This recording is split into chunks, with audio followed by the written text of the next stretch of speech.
अमेरिकी सेना ने 10 जून को ओमान की खाड़ी में तेल टैंकर सेटेबेलो पर हवाई हमला किया, जिसके बाद विमान से इंजन रूम पर बम गिराए गए। वहीं इस हमले के बाद 21 भारतीय क्रू सदस्यों को बचा लिया गया, लेकिन 3 अभी भी लापता हैं। भारत ने इसकी घटना की कड़ी निंदा की है और अमेरिकी दूतावास के प्रभारी अधिकारी जैसन मिक्स को तलब किया है। भारत ने कहा है कि ये हमला चिंताजनक है। तो H1B के हवाले से करनी है कि इंडियन सबसे ज्यादा H1B का फायदा उठाते थे। इंडियंस के बारे में कहा गया है कि उन्होंने इसका बहुत ज्यादा मिसयूज किया। अब ट्रम्प ने उसके ऊपर $1 लाख की फी लगा दी। अब आज जज ने कहा है कि भाई ये $1 लाख उसको कैंसिल कर दिया। उन्होंने बड़ा ट्राई किया कि मोदी जी को चुकाना है, लेकिन मोदी जी ने भी चुप रहकर बोलना सीख लिया और जितने कोशिशें इन्होंने करी भारत को झुकाने की, उतना ही ज्यादा हमने पूरी की पूरी स्क्रिप्ट को फ्लिप कर दिया।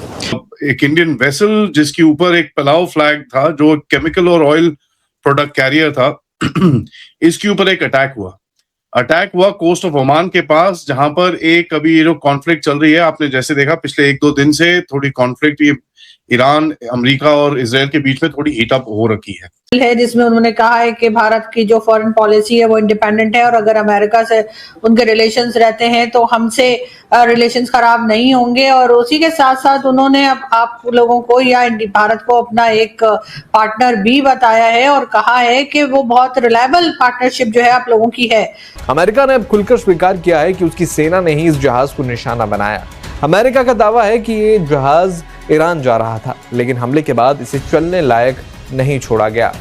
अमेरिकी सेना यानी सेंटकॉम ने 8 जून को बताया कि पलाव देश का झंडा लगे MT मारिवेक्स नाम के टैंकर को उन्होंने निष्क्रिय कर दिया। जहाज ईरान की ओर बढ़ रहा था और ईरान के खिलाफ लगाई गई नाकाबंदी तोड़ने की कोशिश कर रहा था। जय हिंद साथियों, अभी जो एक खबर आई है कि भारतीय तेल टैंकर जो कि ईरान की ओर प्रवेश करने की कोशिश कर रहा था ओमान की खाड़ी के पास से, तो उस पर अमेरिका की तरफ से अटैक हो जाता है और वो तेल टैंकर जो है डूब जाता है। उसमें 24 लोग सवार थे। हालांकि किसी भी तरीके से उसमें से 21 लोग को रेस्क्यू कर दिया गया, लेकिन 3 लोग लापता हैं। लेकिन साथियों, सोचने वाली बात है कि अमेरिका ने इस पर अटैक क्यों किया, और जाहिर सी बात है अब अमेरिका इस पर कोई बहाना तो करेगा। लेकिन साथियों, भारत में भी इस घटना का निंदा क्या है। इस मामले पर अमेरिका दूतावास को तलब किया गया इस पर और उनसे बातचीत भी किया गया। लेकिन साथियों, सोचने वाली बात है कि अमेरिका और भारत का जो संबंध है वो स्थिर नहीं चल रहा है। कभी अमेरिका ऐसी बातें बोल देता है, अमेरिका से ट्रम्प ऐसी बातें बोल देता है कि लगता है कि भारत और अमेरिका के बीच में रिश्ते जो है वो स्थिर रहने की कुछ समझता है, लेकिन फिर कुछ दिन बाद ये ऐसी घटना कर देते हैं जिससे भारत और अमेरिका के बीच में दूरी जो है और बढ़ने की संभावना नजर आ जाती है। अभी कुछ समय पहले की देखते हैं, अमेरिका ने ऐसी नीति बनाई जिससे कि भारत के साथ और 7 देश पर भी उन्होंने 12.5% का टैरिफ जो है अलग से थोपने की कोशिश की। और अब ये घटना देखने को मिल रहा है कि ईरान में प्रवेश कर रहे हैं। ईरान के जहाज को तेल टैंकर के ऊपर इन्होंने अटैक कर दिया और इस बात को अमेरिका ने भी ये मान लिया कि अटैक इनके द्वारा ही किया गया। और अब ये उनको जस्टिफाई कर रहे हैं कि आखिरकार ये घटना जो हुई वो कैसे हुई। लेकिन साथियों, जाहिर सी बात, भारत इस पर सोचता है, इसीलिए अब अमेरिका के साथ जो भारत कोई भी व्यापार नीति बनाता है या कोई भी एग्रीमेंट करता है तो देखकर करता है, क्योंकि वहां पर अमेरिका की मनमानी ना चल पाए।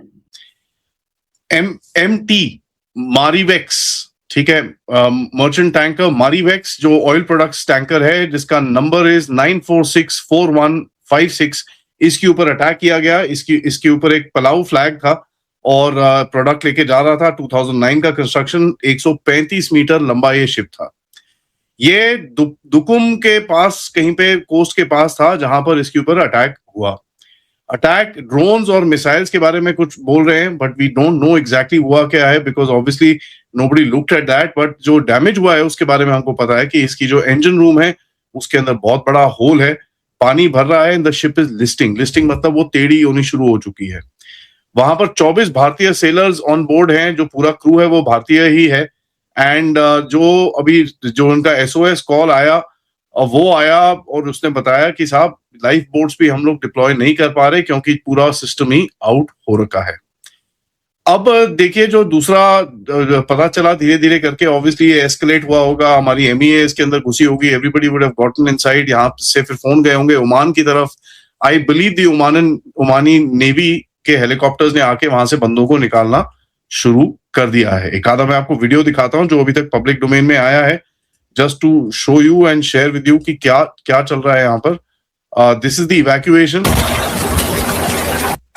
Sorry about that, this is the evacuation. You can see एक नेवल हेलीकॉप्टर स्टाइल है, विंच डाल के वो इवैक्यूएशन स्टार्ट हो रखी है इस शिप की। It is believe to be listing and not moving, मतलब हिलने की कैपेसिटी नहीं है, और इसका इंजन के अंदर काफी डैमेज है। So this is actually taking place right now. ये काफी एक डेंजरस सिनेरियो हमने देखा है, पहले भी शिप्स के ऊपर अटैक्स हुए हैं, एंड पहले ड्रोन अटैक्स हुए थे, ईरान ने कंडक्ट करे थे। यहाँ पर जो SOS कॉल आया उसमें किसी ने बोला कि US ने अटैक करा है। अभी तक हमको कोई आइडिया इसके बारे में क्लैरिटी नहीं है, whether it's a missile attack और अ ड्रोन अटैक, क्या है, हमको इसका कोई अभी तक फाइनल क्लैरिटी नहीं मिली है।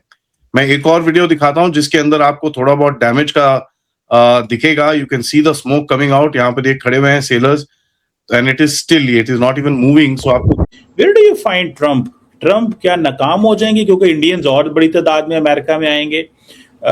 इसको कैसे देखते हैं, ये जो पॉलिटिक्स चल रही है, एग्जीक्यूटिव जुडिशरी की जो लड़ाई चल रही है इस वक्त हल्की हल्की?